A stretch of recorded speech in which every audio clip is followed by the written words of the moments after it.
All right, I'm here with Kyle and talking about this new song coming up. What were your thoughts when I brought all this ideas to you about using my dad's voicemails as like the main vocal and me singing the chorus? You know, were you into it? Yeah, I mean, I understand working through those things in your mind and trying to get out what you need to. We knew you had a lot of things from your dad as far as voicemails and that type of stuff, and then just trying to think through how do we capture that emotion musically, and not really make it cheesy or phony.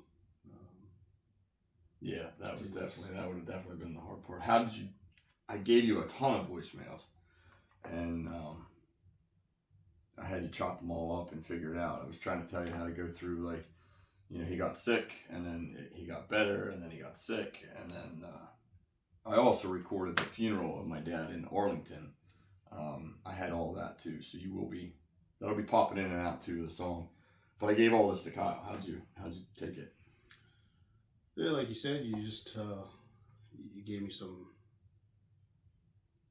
points to pick up on, and you remembered a lot of the voicemails as far as what he was saying, kind of like raindrops on the windshield and those sorts of things, and then the process of going through and actually listening to all the voicemails, knowing your dad, knowing you, that was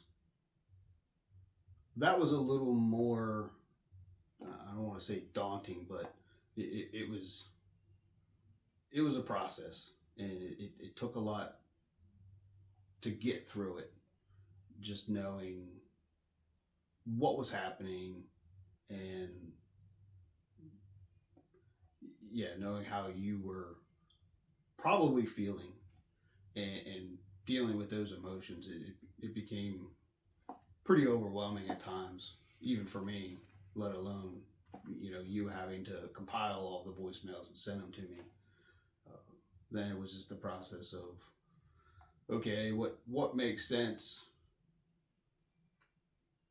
for you and for the listener to capture the essence again of what you're trying to do, and not make it seem, again, just cheesy or out of place.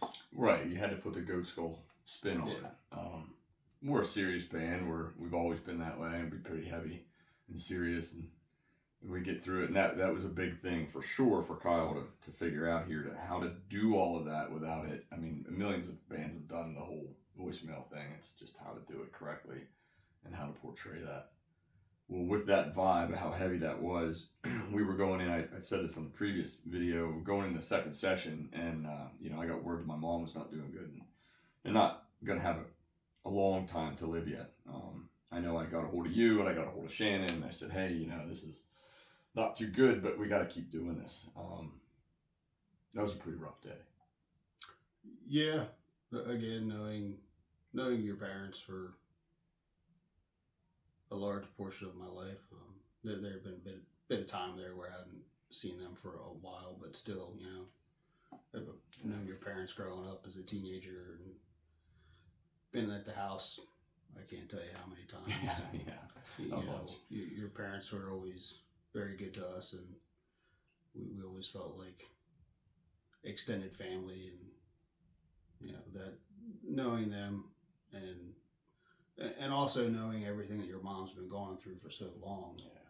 It was kind of a two-sided coin where, okay, we know she's in this end state, but at the same time, it's not a bad thing, because right. You want to see her suffer.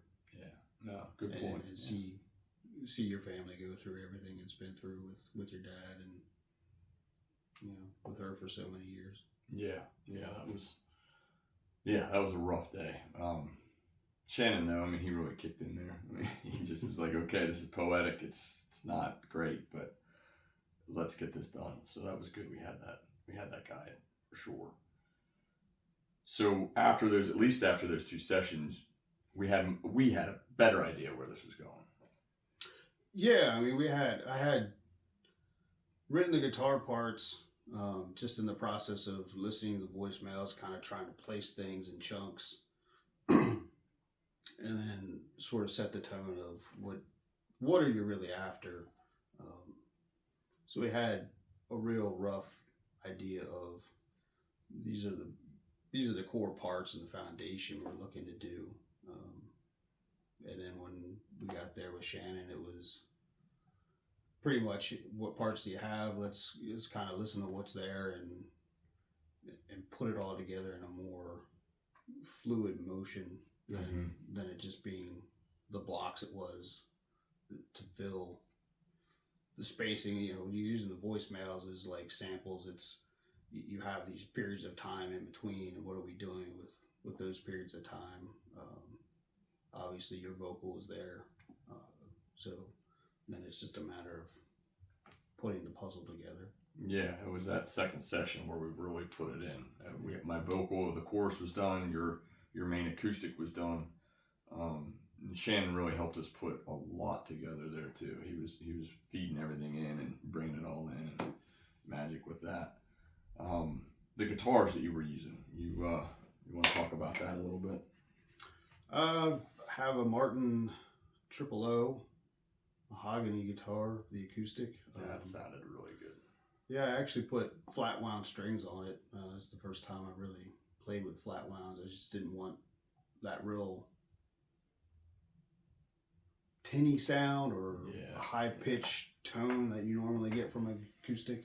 I wanted to make sure it was full body and a little more mellow. Yeah, that came out really well. So that was a really nice feature that ended up really making things sound the way they needed to be. Full. Yep, well rounded in the sound.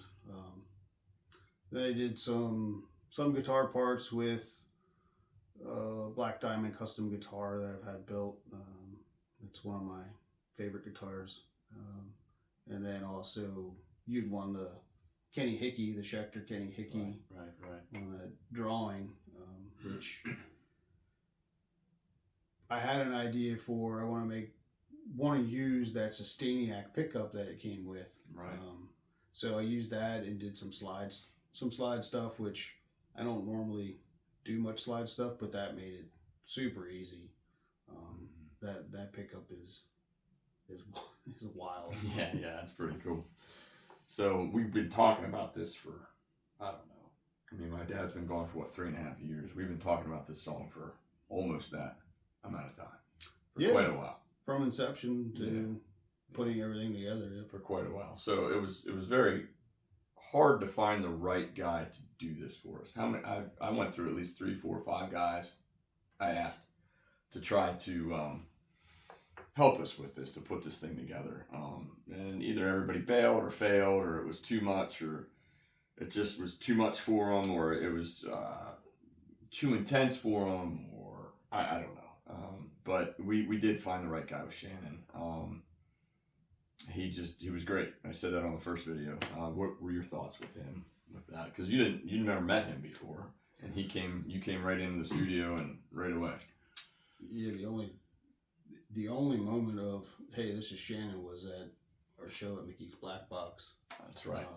But that was, a fleeting moment. Yeah.